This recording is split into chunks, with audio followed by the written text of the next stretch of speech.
শুরু হচ্ছে Asia cup women rising star. এবারে ওমেন্স রাইজিং স্টার এশিয়া কাপে দুইটি গ্রুপ করা হয়েছে, গ্রুপ এ এবং গ্রুপ বিতে। দুদিন ম্যাচটি অনুষ্ঠিত হবে আগামী 13ই ফেব্রুয়ারি পাকিস্তান বনাম নেপাল। এরপর হচ্ছে আমাদের বাংলাদেশের ম্যাচ, বাংলাদেশের প্রথম ম্যাচ যেটা হচ্ছে 14ই ফেব্রুয়ারি বাংলাদেশ বনাম Sri Lanka.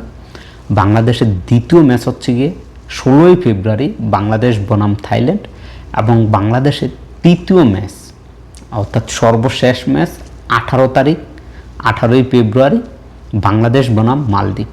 Asia cup women rising star, সেখানে বাংলাদেশ মোট 3টি ম্যাচ খেলবে এবং 3টি ম্যাচে যথাক্রমে যেই প্রতিপক্ষ পেয়েছে বাংলাদেশ, শ্রীলঙ্কা, থাইল্যান্ড, মালদ্বীপ।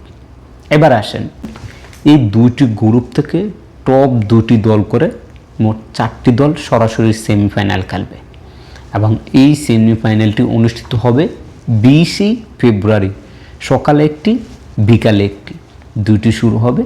যেখানে গ্রুপ এর যারা চ্যাম্পিয়ন হবে, গ্রুপ চ্যাম্পিয়ন তাদের সাথে খেলবে, গ্রুপ বিতে যারা রানার্স আপ হবে অর্থাৎ টপ 2 নম্বরে থাকবে তাদের মধ্যে, এবং দ্বিতীয় সেমিফাইনালটি হবে যারা গ্রুপ বি এর চ্যাম্পিয়ন এবং গ্রুপ এ এর রানার্স আপ। তো বাংলাদেশ যদি সেমিফাইনাল খেলতে হয় সেক্ষেত্রে বাংলাদেশকে অবশ্যই গ্রুপের টপ 2-এ থাকতে হবে, 2-এর মধ্যেই থাকতে হবে।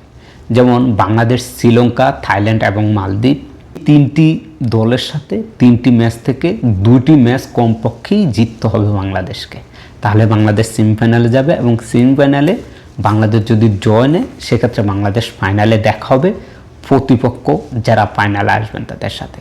খেলাধুলার সকল আপডেট পেতে চোখ রাখুন এসপ্লে।